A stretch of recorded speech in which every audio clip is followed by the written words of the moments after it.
Hello viewers, welcome back to our channel. மறக்காமல் subscribe பண்ணுங்கள். இன்றைக்கி நம்ம பார்க்க போகிறது கருவேப்பிலை பொடி. இதுக்கு நிழலில் காய வச்ச கருவேப்பிலை 2 கப், கடலைப்பருப்பு 1 கப், உளுத்தம்பருப்பு 1 கப், மிளகு 2 ஸ்பூன், பெருங்காயம் 1 ஸ்பூன், காஞ்ச மிளகாய் 10, கொஞ்சம் உப்பு தேவையான அளவு. வாங்க வீடியோக்குள்ளே போகலாம். இப்போது ஃபஸ்ட்டு கடாயில் கடலைப்பருப்பை வறுத்துக்கணும். சிம்மில் தான் வைக்கணும் கடாய். நெக்ஸ்ட்டு உளுத்தம்பருப்பு 1 கப் சிம்லேயே வச்சு ஃப்ரை பண்ணுங்கள். அடுத்தது மிளகு வந்து ரொம்ப நல்லது, ஆன்டி ஆக்சிடென்ட்ஸ் இருக்குது, வறுத்துக்குங்க. அடுத்தது 10லேருந்து 12 வரமிளகாய், நீட்டு வரமிளகாய் போட்டுக்குங்க. அப்புறம் பெருங்காய பொடி நல்ல வாசனைக்கு ஃப்ரை பண்ணுங்கள்.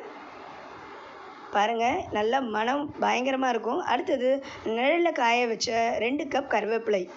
இது ரொம்ப உடம்புக்கு நல்லது. ஹேர் ஃபால் இருக்கவங்க சாப்பிட்டா ஹேர் க்ரோத் நல்லாயிருக்கும். பிளட் ஹீமோக்ளோபினை அதிகப்படுத்தும், அனிமிக்காமல் இருக்காமல் பாதுகாக்கும். இப்போ நம்ம மிக்சியில் போட்டு ஆற வச்சு மிக்சியில் போடணும். நல்லா ஆற வச்சுட்டு மிக்சியில் போட்டு அரைச்சிட்டா கருவேப்பிலை பொடி ரெடி ஆயிடுச்சு. இந்த கருவேப்பிலை பொடியை சூடான சாதத்தில் நல்லெண்ணெயோடு சேர்த்து சாப்பிட்டா சூப்பராக இருக்கும். அது மட்டும் இல்லாமல் இட்லி தோசைக்கு தொட்டுக்க சாப்பிடலாம். ஸோ இதை நம்ம இந்த கருவேப்பிலை பொடியை ஏர்டைட் கண்டெய்னரில் போட்டு நம்ம சேவ் பண்ணி வச்சுக்கலாம். இது 1 மந்த் வரைக்கும் கெடாமல் இருக்கும். அவ்வளோதான், சூப்பராக ட்ரை பண்ணுங்கள், சாப்பிட்டு பாருங்கள், என்ஜாய் பண்ணுங்கள். மறக்காமல் நம்ம சேனலை சப்ஸ்கிரைப் பண்ணுங்கள். தேங்க்யூ.